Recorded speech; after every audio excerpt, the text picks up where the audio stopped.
Good evening. I guess late afternoon. Good early evening wherever you are. Kings back at it tonight. Kings and the 76ers from Philadelphia, from the city of brotherly love. Looking forward to it. Anyways, we've got the matchups for you. We got who's in, who's out, break everything down, get to your chat. That is always fun. And see what the Kings will do tonight. The Kings playing some good basketball. In fact, you look at the numbers, some of their best offensive numbers this season, the month of January: field goal percentage, 3-point percentage, rebounding, all the things the Kings have done very well in the past couple games. So we'll talk more about that on the flip side. Thank you for being here on If You Don't Like That. This is the pregame show. 3, 2, 1, go. Sacramento miscue. Carter, stolen by Williams. And look at this. Oh, you don't like that. You don't like NBA basketball. Fox, goodbye. Oh, if you don't like that, you don't like NBA basketball. The exclamation point from De'Aaron Fox. Oh, if you don't like that, you don't like NBA basketball. Boy, that's an ESPN highlight right there. Whoa. Carlson comes in. How about this? Holy moly, Jim Bob Foley. That is a major league smush. What's up, guys? Welcome back into the If You Don't Like That studios. I'm Ryan in Sacktown. This is the pregame show. Sacramento Kings, Philadelphia 76ers. As Karf puts it, Kings looking to make it 3 games in a row. Yes, they are. They're handling their business. That's all we can say about that, and that is a good thing to say. Good evening, Walt. Cody, my man, always throwing the actives and inactives up. That is right. Right off the top, let's talk about the big outs for Philadelphia. Joel Embiid not playing tonight. Second night he has not played due to some knee inflammation, knee swelling. Robert Covington, he's had a few different stops throughout his NBA career, and he's given the Kings hard times in the past. So 2 advantages there for the Kings, certainly with the way the Kings have been playing inside and the way Keegan Murray, the growth of Keegan Murray on this road trip. I mean, really ever since the 47-point game, his growth, incredible. What he does for this team in terms of opening up the mid-range when he's doing it well and efficiently, incredible.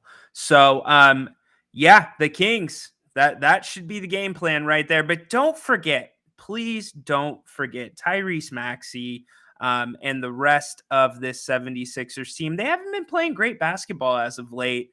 To be quite honest, coming off of a single overtime loss to the Atlanta Hawks. That was, I believe, 2 nights ago. So they're on 1 night's rest, but still, Tobias Harris, I mean, he put up 32 in that loss. You've got, we already talked about Maxey, incredibly difficult guard to contain on the outside. Very explosive. Philadelphia, really, he got to showcase himself. He was kind of bottled up with James Harden there, and he's really showcased himself with Harden out of the way and in LA.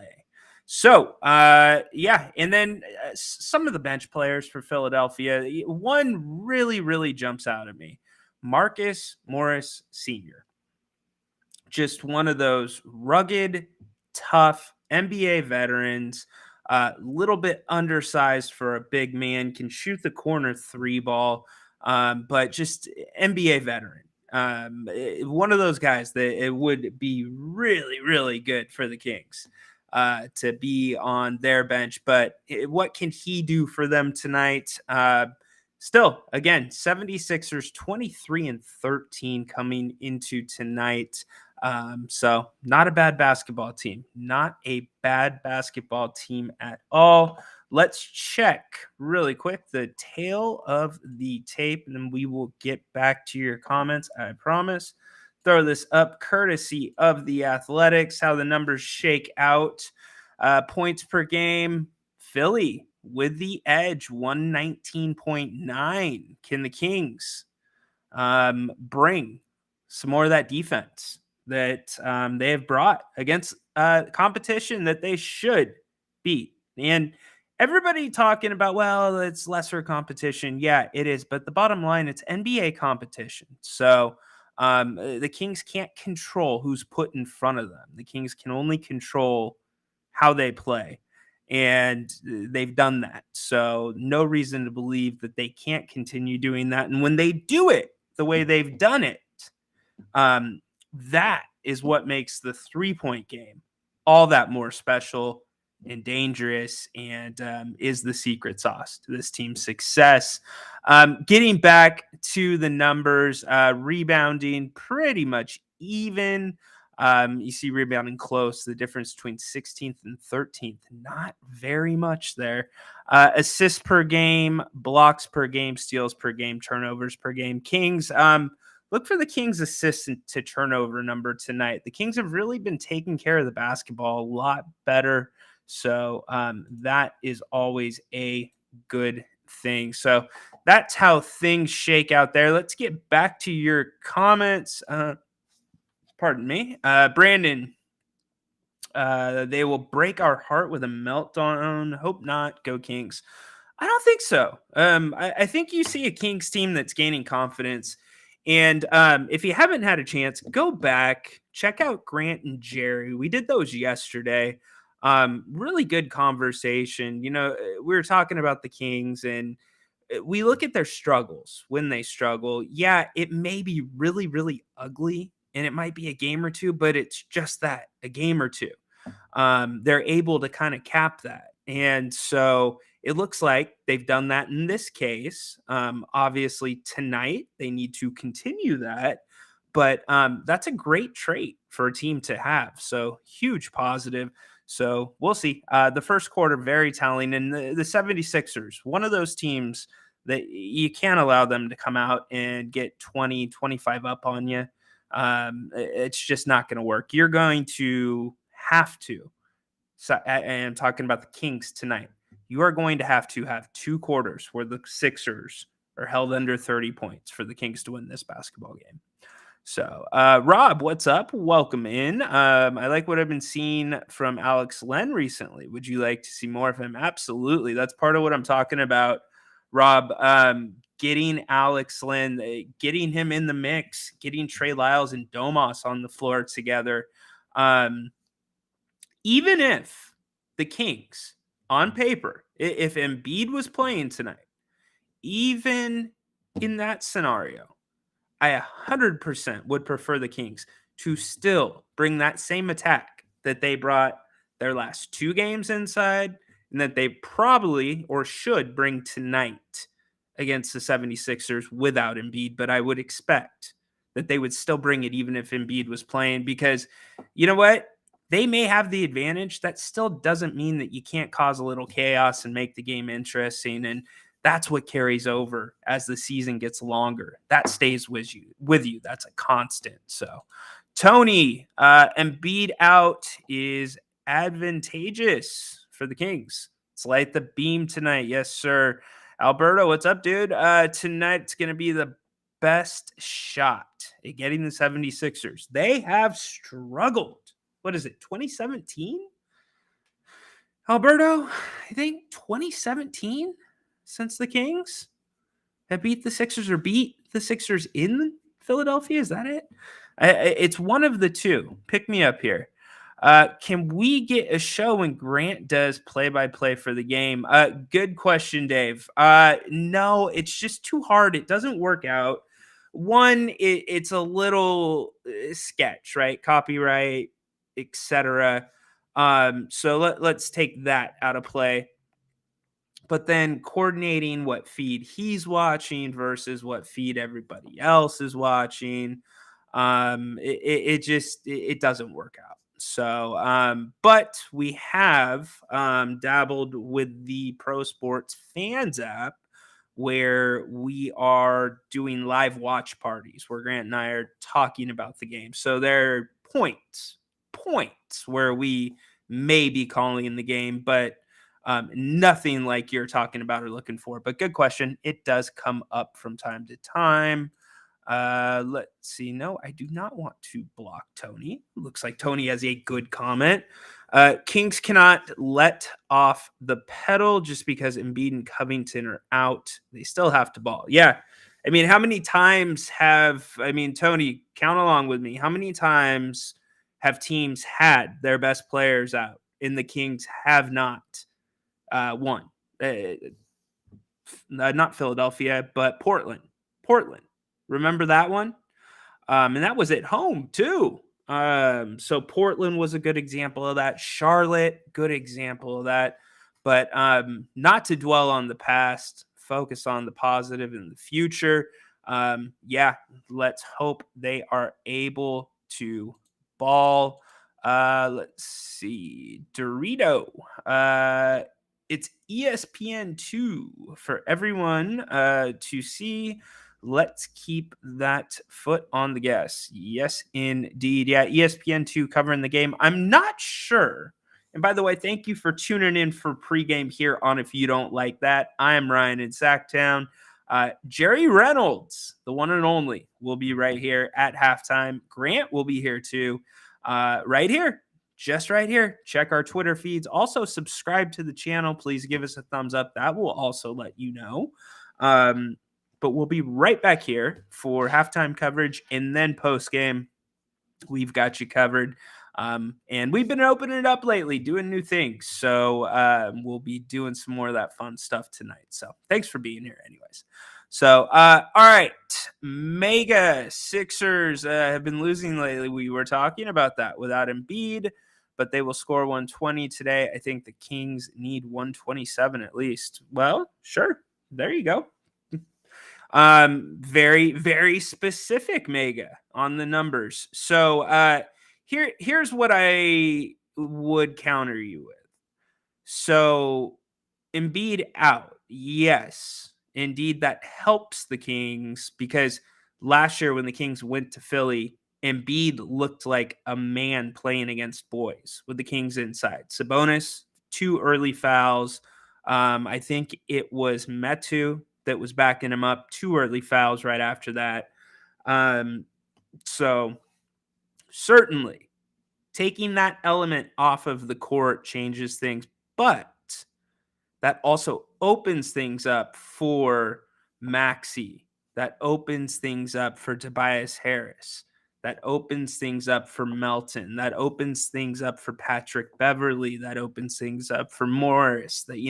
So Embiid's the big dude. We know that. So him off the court gives them way more room to operate. And with the Kings' struggles sometimes defensively, you do worry about that. Now, positive here. Kings defensively on the ball have been much better the past couple games.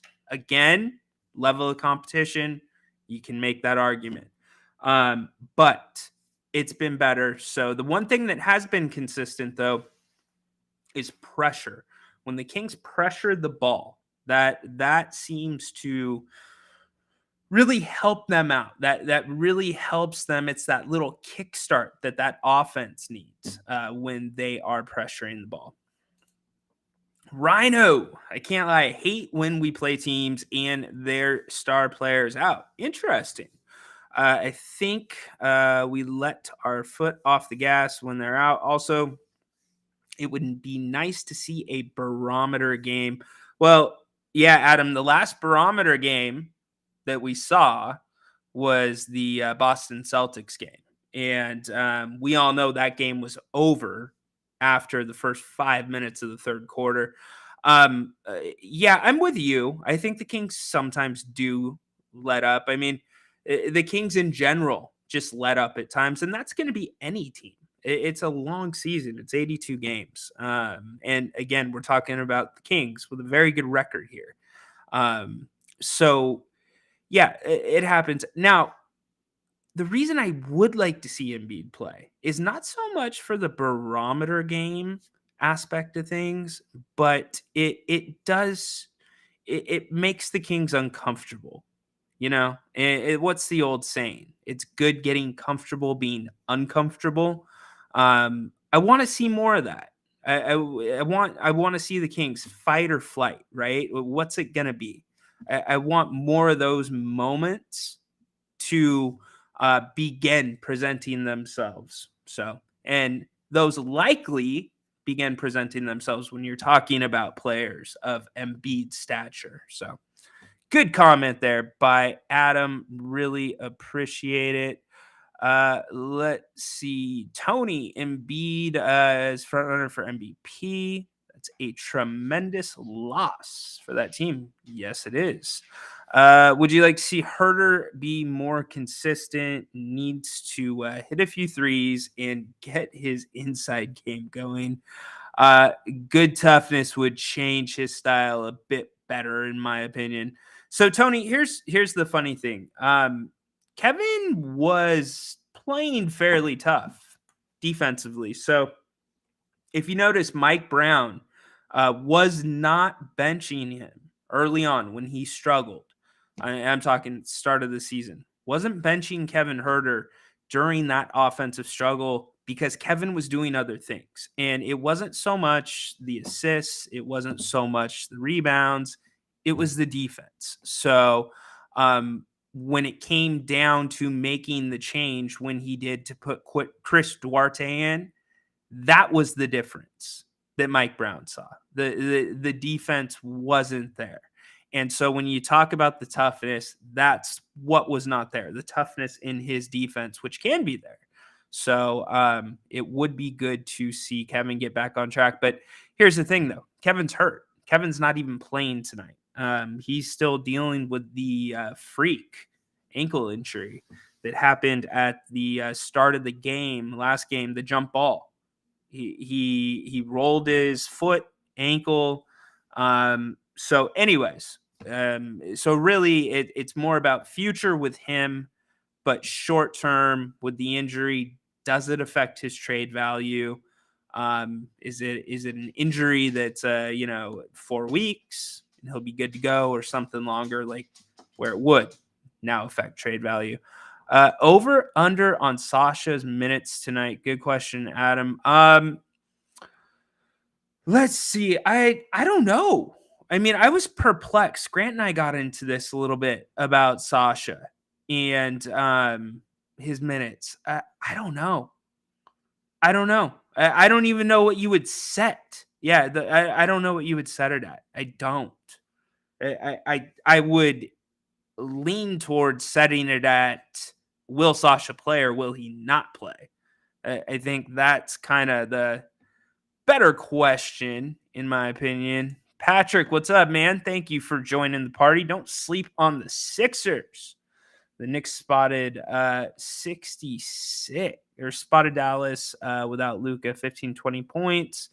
First quarter last night ended up, yep, don't sleep on him. Yes, indeed. I agree with this one, Carf. Good point. Grant was really quick to jump on me when I said this. De'Aaron Fox, yes. I do think something's been going on with De'Aaron. I don't know exactly what's been going on with De'Aaron, but if you look at his numbers over the past 5 games, very sporadic.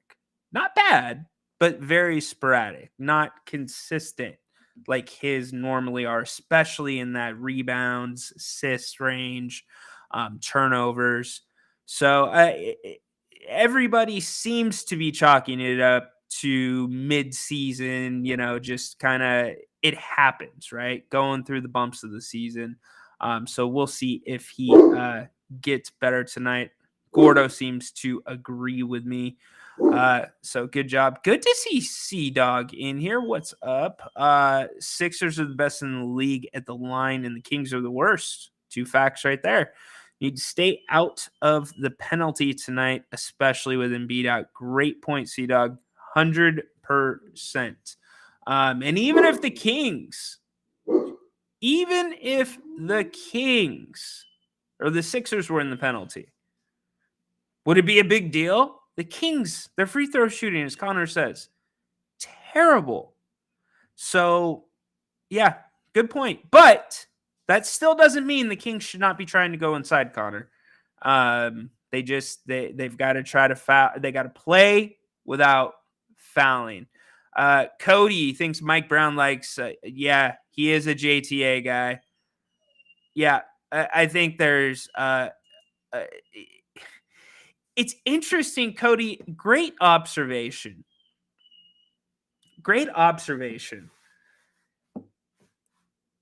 You wonder if this is like one of those internal struggles with the team, right? Because, excuse me, by the way, for this. By the way, 1 second. We're going to send you to Grant really quick. We want to remind you just exactly who we are. We are, if you don't like that. 3, 2, 1, go. Sacramento miscue. Carter. Stolen by Williams. And look at this. Oh, you don't like that. You don't like NBA basketball. Fox, goodbye.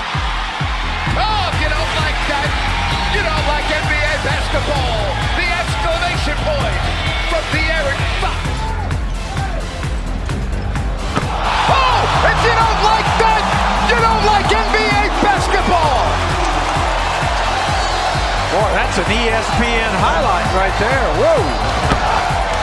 Carlson comes in. How about this? Holy moly, Jim Bob Foley. That is a major league smush.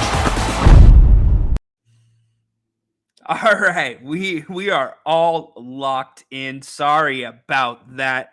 No, I was gonna say just like one of those little struggles, maybe between the coaching staff and the front office, because you got Sasha, the big fish, one of the big guys that came in the offseason that is not the defensive stopper. He's the offensive guy, and the forward position, that is the hole on this Sacramento team. I mean, everybody wants to ask, what about Harrison Barnes not starting? Well, who are you going to put in his place, right? So we get to JTA. JTA, huge Mike Brown guy. I mean, I believe he was in the G League floating around. So, I mean, it's a very small get. Small risk, huge upside. But the fact that JTA is getting minutes and it's because of the defensive end surprises me, right? Because you can't argue his offensive game is any better than Davion Mitchell's. Or maybe you could. Let me know. So Adam says, thinks Fox is tired or tired of him and Sabonis carrying the load, or he thinks he's tired of that. Maybe. I don't know. I'm not going to judge body language on players. I mean, I think you have seen a shift in De'Aaron's body language, which is completely appropriate. He's an all-star in this league. He's a veteran now in this league. He's learned. He's grown. He's a young man growing to a man right in front of your eyes. So things change. But do you keep a close eye on, some of the more negative body language or the chatting, the talking to the refs, or maybe the lack of talking in times where you need that leader to be vocal and step up? So very well could be. Who knows? We're just throwing things out here at that point. Dorito Griff, what's up? Kings will break the 14-game losing streak to the Bucks on Sunday. Well, let's get past this one tonight. It'd be cool if someone could step up outside of the usual Fox, Sabonis, Keegan, Monk. Well, okay. So C-Dog, let's be real for a second. Let's just hope all four of those show up. I would be And I would be happy to raise this to Jerry Reynolds at halftime. And again, Jerry Reynolds right here on If You Don't Like That at halftime with Grant and I, and then Grant and I wrap things up on the post game show later tonight. Please subscribe to the If You Don't Like That channel. If you like the content we are providing, we would greatly appreciate it. And give us a thumbs up if you don't mind.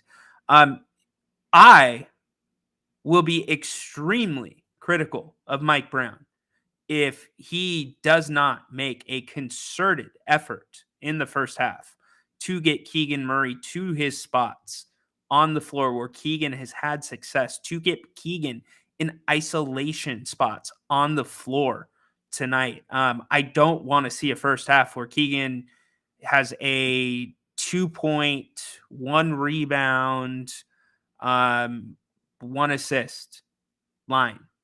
That can't happen because you want this team to keep getting better. It's progression. You're watching this young man progress before your very eyes. So these are the nights that you hammer that home. So Tony says he thinks Fox wants a big contract. Yeah, I sure think he does. Fox is going to want a very big contract. And if Fox gets that very big contract, guess what? He can go celebrate at Bennett's West Side Grill in Rockland in the Blue Oaks Town Center. That's their newest location.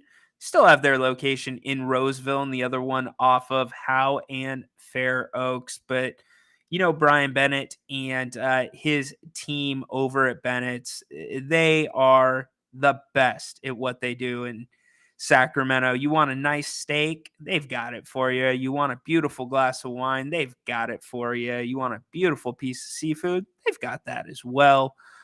Burgers, you name it, they probably have it. And I was talking to Brian just the other day, and don't forget, the weekend is here. $44 bubbles and brunch at Bennett's. That gets you a bottle of champagne, your choice of juice, and 2 entrees. $44 bubbles and brunch, a bottle of cava, juice, 2 entrees. You can't beat that. NFL playoffs this weekend. Go check out Bennett's Westside Grill. Go to bennettsrestaurants.com for more information. Bennett's Westside Grill, located in the Blue Oaks Town Center in Rockland. All right, y'all. We are just about there. Kings and 76ers tonight. Guerrero, I still need your information, my man. Shoot me a line at rhinoinsacktown@gmail.com. You were the winner of the Bennett's gift card, the aforementioned Bennett's gift card. So come on, Guerrero. We need to figure this thing out. If Bennett's was in El Dorado Hills, I'd try it out closer to my place.